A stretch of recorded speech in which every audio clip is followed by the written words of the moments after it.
теперь еще немножко о самом Набукко, как мне кажется.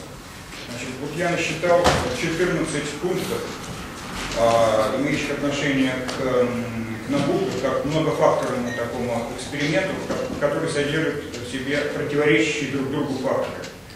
То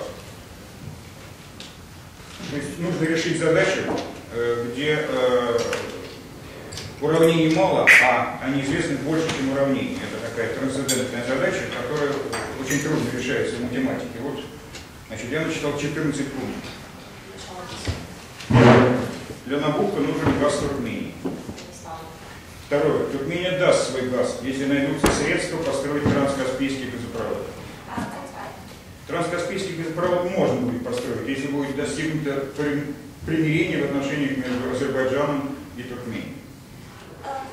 С другой стороны, примирение между Азербайджаном и Туркменией невозможно до тех пор, пока этому будут мешать Россия и Иран, ссылаясь на неурегулированный статус Каспия и экологическую угрозу транскаспийского проекта по дну Каспия. Пятое. Россия и Иран будут продолжать мешать этому соглашению, но по разным взаимоисключающим причинам. Россия будет оттягивать, будет мешать Набукко до тех пор, пока не будет строить южные и северные потоки, что сделает в известной мере проект Набукко бессмысленным. Иран будет мешать, так как ему выгоднее самому поставлять свой газ в Набукко, а туркменский газ является конкурентным газом. С другой стороны, учитывая нынешнюю ситуацию вокруг Ирана, трудно себе представить, что Иран и Набукко смогут сочетаться законным браком. Далее, фактор Азербайджана. Россия будет по-прежнему делать все, чтобы сделать более выгодным Азербайджану продавать свой газ в России, либо транспортировать этот газ через Россию в Европу. Кроме того, Россия будет стремиться шантажировать Баку своим содействием в решении карабахского конфликта с Арменией в интересах Баку, уводя таким образом Азербайджан от участия в НАТО. С другой стороны, Баку не станет подыгрывать, помогать Турции в ее стремлении стать энергетическим хабом, таким центром Набукко, пока Турция будет заигрывать с Арменией в пику интересам Азербайджана. Турецкий фактор в чистом виде.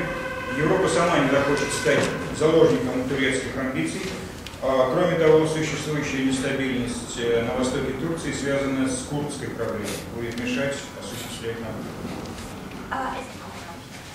Вся эта неопределенность не дает возможность международным финансовым институтам, банкам инвестировать в Набукко. Кроме того, цель Европы, Евросоюза, добиться независимости от России в вопросах поставки газа по Набукко в обход России может быть в будущем нивелирована небольшой долей мощности Набукко по сравнению с мощностью Южного и Северного потока, который в общей сложности превышает Набукко как минимум в 3 раза. Есть и просто геополитический фактор, связанный с тем, что Германия и Франция могут быть более серьезно заинтересованы в Северном и Южном потоке, нежели в Набукко, и они будут будут помогать скорее Южному и Северному потоку более, чем Набукко. Ну, наконец, очень важен и российский фактор, непосредственно, который важен для понимания, скажем, политики Азербайджана и Туркмении. Уроки войны на Кавказе в августе 2008 года заставили опасаться непредсказуемых действий Москвы в защиту своих интересов на Кавказе. Ну и, естественно, в Азии тоже. С этой точки мне лично кажется, что будет очень интересно наблюдать, как Москва сегодня, крайне недовольная ныне политикой Узбекистана по отношению к партнерам своим НАТО и Соединенным Штатам, как будет Москва будет действовать на узбекском направлении по отношению к Ташкенту.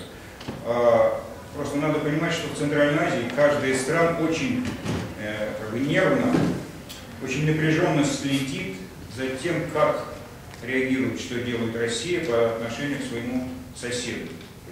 Узбекистан будет смотреть, как Россия ведет себя.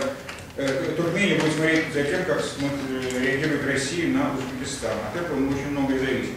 просто хотел бы обратить внимание, что на фоне визитов, которые совершаются в эти дни в Ашхабад, вчера состоялся необычный довольно разговор между Бердымухамедовым и Медведевым.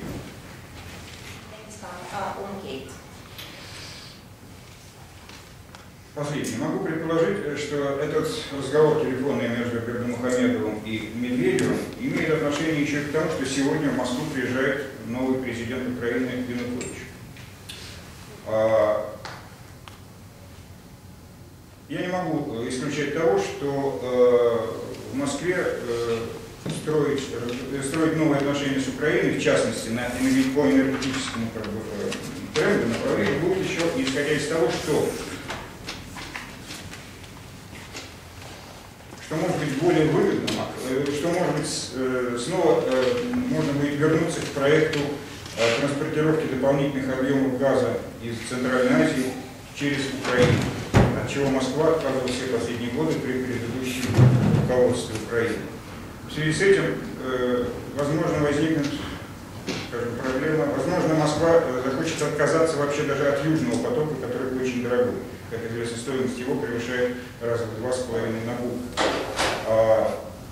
И я думаю, что Медведев мог говорить с Бердымухамедовым и о этих перспективах, учитывая новую геополитическую реальность на Украине. Так что вот такой очень многофакторный эксперимент под названием «Набуко». С одной стороны, у меня вызывает очень много опасений, а с другой стороны, повторяю, меня восхищает тем, что каждым отдельным фактором, сегментом этой проблемы можно решать те или иные задачи в Туркмении, в Азербайджане, по курдскому вопросу, по отношению к примирению между Турцией и Арменией, по отношению между Азербайджаном и Туркменией. То есть это, повторяю, эта проблема надо было бы выделить, потому что она очень проблемная. Спасибо. Yes,